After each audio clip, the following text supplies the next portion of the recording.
ఇండియాలోనే #1 varicose veins hospital Avis vascular centre. Hello Padma గారు. Hello అండి. చాలా మందికి సొంతింటి కల ఉంటుందండి. పుట్టిన ప్రతి మనిషికి కూడా ఈ భూమిపైన నాకు హక్కు ఉంది, నాది సొంతం అనిపించుకోవాలన్నది ఉంటుంది.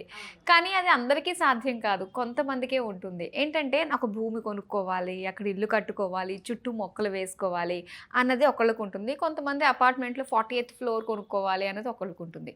అంటే డిఫరెన్స్ ఉంటుంది అంటారా? ఈ భూమిపైన మనకి హక్కు ఉంది అనుకున్నప్పుడు ఆ 100 గజాల్లోనే నివసించేది, లేదంటే అపార్ట్మెంట్ అంటే అది గాల్లో ఉన్నట్టే కదా, ఏదైనా డిఫరెన్స్ ఉంటుందా దానికి దీనికి అన్నట్టుగా? అసలు అపార్ట్మెంట్లో పైన గాల్లో తేలినా నేల మీద ఇంట్లో ఉన్న రెండు ఒకటే. ఏదైనా ఏది మంది అనిపించదు కదా, పక్కన మంది కాదు, కింద మంది కాదు, పైన మంది కాదు. అయితే వాళ్ళ ఆలోచన విధానాన్ని బట్టి ఉంటుంది. కొంతమంది ఏంటంటే గంభీరంగా ఉండటం, 4 గోడలు చాలు నాకు చాలా అంటే రిజర్వ్డ్గా ఉంటాను నేను, నాకు అది సరిపోతుంది అనుకునే వాళ్ళకి అది నచ్చుతుంది. లేదు నాకు నలుగురు కనిపించాలి, విశాలంగా ఉండాలి అనుకునే ఆలోచన ఉన్న వాళ్ళకి ఇండిపెండెంట్ హౌస్ అనేటువంటిది నచ్చుతుంది. ఏదేమైనప్పటికీ కలే. అది అపార్ట్మెంట్ కావచ్చు, ఇండిపెండెంట్ హౌస్ కావచ్చు, అసలు ఇల్లు అన్నాక నాకంటూ ఒక గూడు ఉండాలి అనేటువంటిది ఆఖరికి వచ్చి పక్షాదుల దగ్గర నుంచి మనం వరకు కోరుకునేటువంటి విషయం అది. పక్షులు అంటే గూళ్ళు తయారు చేసుకుంటాయి కాబట్టి మనకు తెలుసు పక్షికి గూడు ఉంది అని. పశువులు ఏంటంటే జనరల్గా మనకు కనిపించేటువంటివి ఓకే, బర్రెలు కావచ్చు, వీటి కుక్కలు, ఇవన్నీ ఏంటంటే మనము అంత పట్టించుకోము. సో మేబీ అవి ఇష్టపడవేమో, లేదంటే వాటికి తెలియదేమో. ఆ కాంటెక్స్ట్ అనేటువంటిది పక్కకు పెడితే మనిషి అన్న పుట్టాక ఖచ్చితంగా ఇల్లు కావాలా అంటే ఖచ్చితంగా నాకు కావాలి అనే వాళ్ళే ఉంటారు. అది చిన్నదో పెద్దదో నాకు సొంతంగా ఒకటి కావాలి అని అనుకుంటారు. అయితే ఈ క్రమంలో ఏమవుతుందంటే కొంతమంది ఆ సొంతింటి కళ అనేటువంటిది నెరవేర్చుకోగలుగుతారు, కొంతమంది నెరవేర్చుకోలేకపోతారు. అయితే మనం కష్టపడితే వస్తుంది అనేటువంటిది ఒకటైతే, కష్టపడటం వల్ల వస్తుంది. కానీ కొంతమంది కష్టపడినా రాదు. నీకు రాత లేదు అని అంటారు. కానీ రాత లేదు అని మనం వదిలేస్తే ఎప్పటికే రాత అనేటువంటిది రాదు. లేదు అన్న దాన్ని ఉంది అని అనిపించుకోవటంలోనే కదా మజా ఉంది. కాబట్టి ఇప్పుడు కొంతమందికి అంత రెడీమేడ్గా వచ్చేస్తుంది, కొంతమందికి ఎప్పుడు కూడా వాళ్ళ పెద్దవాళ్ళ నుంచో లేదంటే ఏ కష్టపడకుండానో చక్కగా వచ్చేస్తాయి. కానీ కొంతమందికి ఎంతో కష్టపడితే కానీ రాదు. కొంతమందికి కష్టపడి చిచి నాకు ఇదేం అవసరం లేదు అనుకుని వదిలేసాక అప్పుడు ఎప్పుడు వస్తుంది. అలా రకరకాల పరిస్థితులు అనేటువంటివి మనం చూస్తుంటాం. ఏదేమన్నప్పటికీ కూడా సొంతింటి కళ అనేటువంటిది నిజం అవ్వాలంటే ఏం చేయాలంటే చాలా కమెంట్స్ దాని గురించి ఎంతమందో అడిగిన వాళ్ళు ఉన్నారు. ఆ దృక్పథంతో మనము కొన్ని చిట్కాలు కావచ్చు, లేదంటే కొన్ని చిన్న టిప్స్ మనము ఫాలో అవ్వాలంటే మనం చేయాల్సింది ఏంటంటే, నేను ఎప్పుడు చెప్పేదే, మీరు అద్దింట్లో ఉన్నారా సొంతింట్లో ఉన్నారా అనేది పక్కకు పెడితే ఎప్పుడు మీ ఇంటిని శుభ్రంగా పెట్టుకోండి. శుభ్రత అనే దాంట్లో పాజిటివ్ ఎనర్జీ అనేటువంటిది ఉంటుంది. శుభ్రంగా అంటే మేము అందరూ ఎవరు అశుభ్రంగా పెట్టుకోవాలని ఎవరు అనుకోరు. అందరికీ శుభ్రత అనేటువంటి 100% ఇష్టమే ఉంటుంది. పరిస్థితులు అనుకూలించక, లేదంటే ఓపిక లేకో, హెల్త్ బాగాలేకో, టైం సరిపోకో, రకరకాల కారణాలతో అశుభ్రత అనేటువంటిది ఇంట్లోకి వచ్చేస్తూ ఉంటుంది. కాబట్టి ఏంటంటే ప్లానింగ్ అవసరం. నా ఇల్లు ఇలా ఉంది కాబట్టి ఈ శుభ్రతను మెయింటైన్ చేయాలంటే నేనేం చేయాలి. అలాగే ఎప్పుడు ఆ శుభ్రత అనేటువంటిది మెయింటైన్ చేసుకోవటం, ధూపదీపాలు అనేటువంటివి ఎప్పుడు కూడా మెయింటైన్ చేయటము ప్రైమ్ ఇంపార్టెంట్ థింగ్స్ అని చెప్పొచ్చు. ఎప్పుడు కూడా శుభ్రంగా ఉండాలి, ధూపదీపాలు అనేటువంటిది ఉండాలి, దాంతోపాటు వెలుతురు అనేటువంటిది ఇంట్లో ఎప్పుడూ ఉండాలి. అలాగే ఒకవేళ మీరు ఇంటీరియర్స్ వైజ్గా చూసుకుంటే, మీరు సొంతిల్లు కావాలి అనుకునే వాళ్ళైతే మీరు అద్దింట్లో ఉన్నారు, ఇప్పుడు బాగా సొంతిల్లు కావాలి అనుకున్న ఆరాటంలో ఉన్న వాళ్ళైతే అనవసరమైనటువంటి వస్తువుల్ని పేర్చుకోకండి. ఎక్కడెక్కడి నుంచో తెచ్చుకుని, అంటే దానికి దీనికి ఏంటి సంబంధం అంటే చాలా సంబంధం ఉంటుంది. ఎప్పుడైతే అనవసరమైన వస్తువులు పేర్చుకుంటారో, ఏ జోన్లో ఏది పెట్టకూడదో ఆ వస్తువుని పెట్టేస్తారు. ఆ తర్వాత అవి తెచ్చుకున్నాక వాటిని మెయింటైన్ చేసుకునే ఓపిక ఉండదు.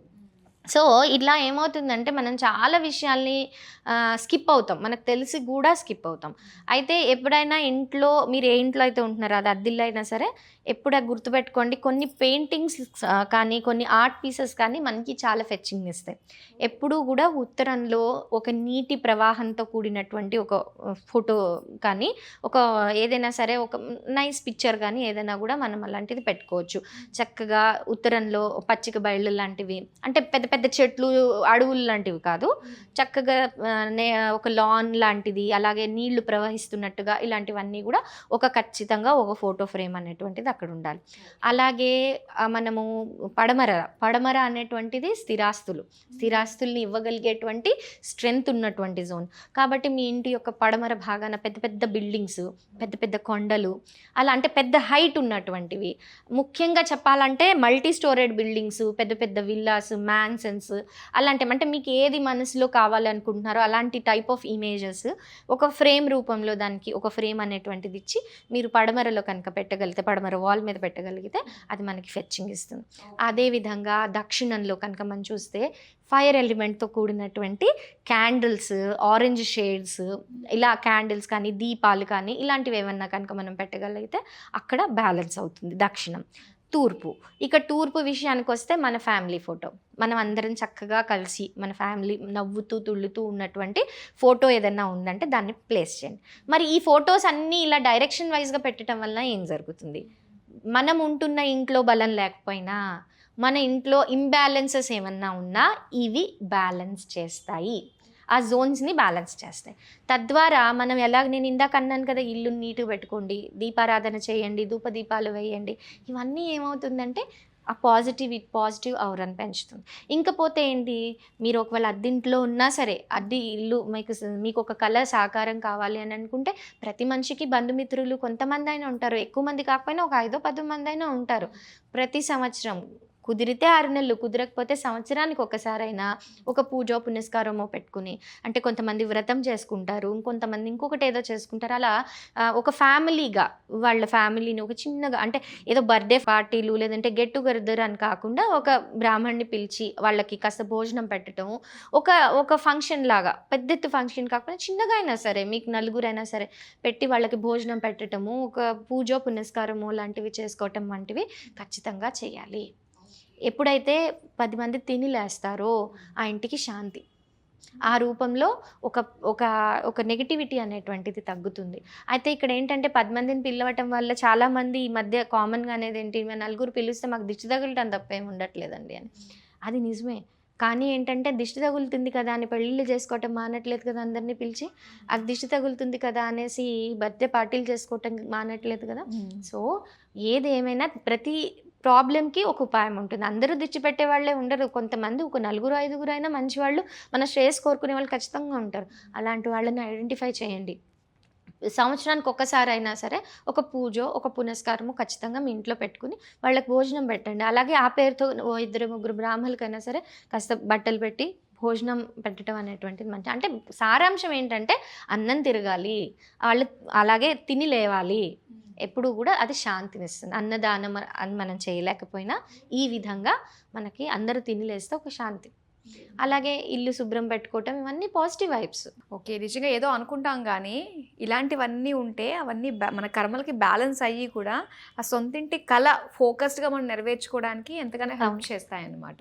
చాలా బాగా తెలియజేసినందుకు థ్యాంక్ యూ సో మచ్ అండి.